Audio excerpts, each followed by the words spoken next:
Keterbukaan adalah hak Anda. Semangat saya transparansi cegah korupsi. Buka informasi publik. Jika bersih, kenapa mesti risih? Kalau kita mau good governance, termasuk di hutan, maka yang harus ada adalah good information.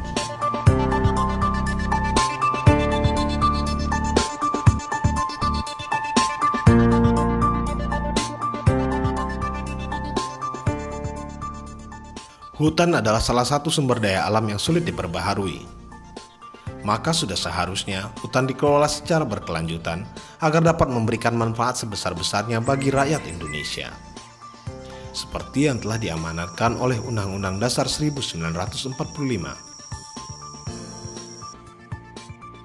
Prasyarat menuju pengelolaan hutan secara lestari dan berkelanjutan tidak terlepas dari kebutuhan data dan informasi kehutanan yang lengkap, terpercaya, dan terkini.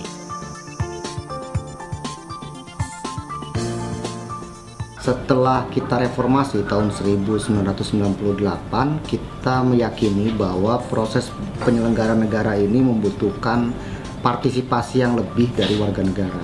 Nah, wujud dari partisipasi itu baru bisa dilakukan apabila seluruh penyelenggara negara di dalam menyelenggarakan aktivitas kenegaraannya itu memberikan jaminan peran serta masyarakat dengan cara menyampaikan apa yang dia lakukan kepada masyarakat. Sehingga dalam bahasa yang sederhana, ketika pemerintahan itu terbuka, maka dia memberikan ruang partisipasi kepada masyarakat untuk ikut terlibat di dalam perencanaan sampai dengan implementasi dan pengawasan penyelenggaraan program-program kenegaraan.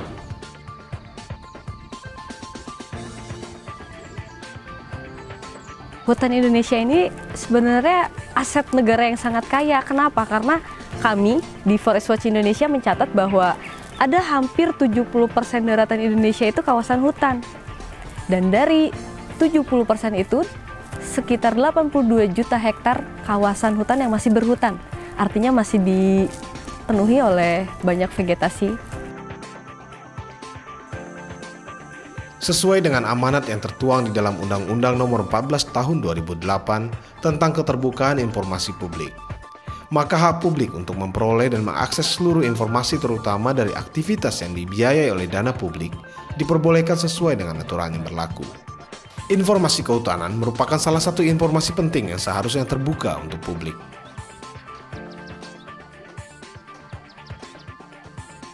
Informasi kehutanan banyak dibutuhkan oleh masyarakat yang tinggal di dalam maupun di sekitar hutan. Informasi tersebut amat dibutuhkan untuk mengidentifikasi atau melakukan pemantauan kepada perusahaan-perusahaan apabila terjadi pelanggaran dalam pemanfaatan sumber daya hutan. Berbagai bentuk pelanggaran tersebut seperti penebangan di luar areal yang telah ditetapkan, penebangan di dalam kawasan konservasi atau kawasan dilindungi, perusahaan yang mengkonsumsi bahan baku dari sumber yang tidak legal, dan sampai kepada operasional perusahaan yang tidak memiliki izin usaha.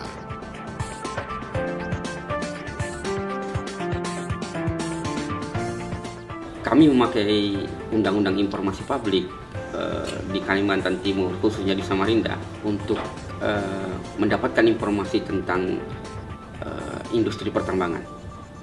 Karena di Samarinda itu 71% di wilayahnya adalah tambang.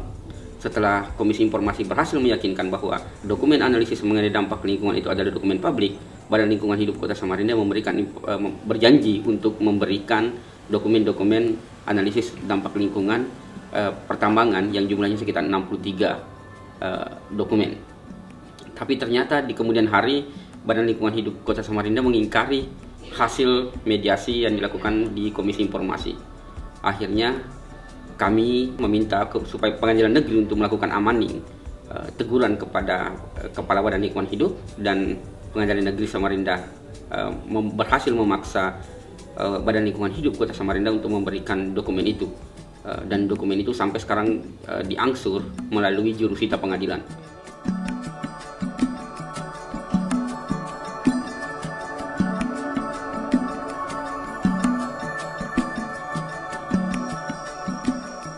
Semua orang berpidato tentang good governance, atau orang kehutanan bilang kami mau good forest governance, tapi datanya buruk, datanya jelek, datanya semua nggak akurat gitu ya.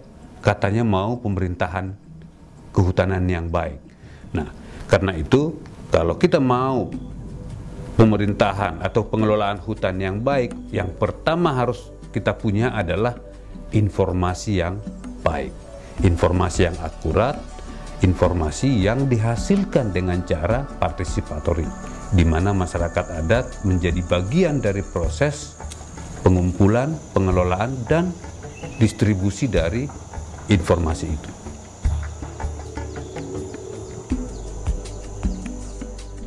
Kami bergabung di jaringan tata kelola kehutanan. Kami mendorong keterbukaan informasi di kabupaten maupun di provinsi. Selain itu juga kami bersama jaringan pemantau independen kehutanan melakukan pemantauan serta mendorong untuk informasi kehutanan itu terbuka di seluruh Indonesia, dan kami juga memanfaatkan undang-undang keterbukaan informasi itu dalam memohonkan informasi publik. Bagaimana undang-undang ini meningkatkan kualitas partisipasi. Nah, sebelumnya kita ini masyarakatnya terbiasa dengan pola mobilisasi, partisipasinya masih emosional. Nah, dengan adanya keterbukaan informasi, partisipasinya bisa jadi partisipasi yang bersifat rasional. Dan undang-undang ini yang melindungi haknya. Warga negara dijamin haknya oleh undang-undang minta informasi itu kan dapat diakses dengan sederhana, cepat, ringan, dan murah. Itu dapat terlaksana dengan baik, jadi tidak perlu dengan birokrasi yang panjang, sepanjang sesuai dengan prosedur yang diatur undang-undang. Jadi kalau misalnya tidak diperintahkan, badan publik punya kewajiban untuk membuka informasi itu.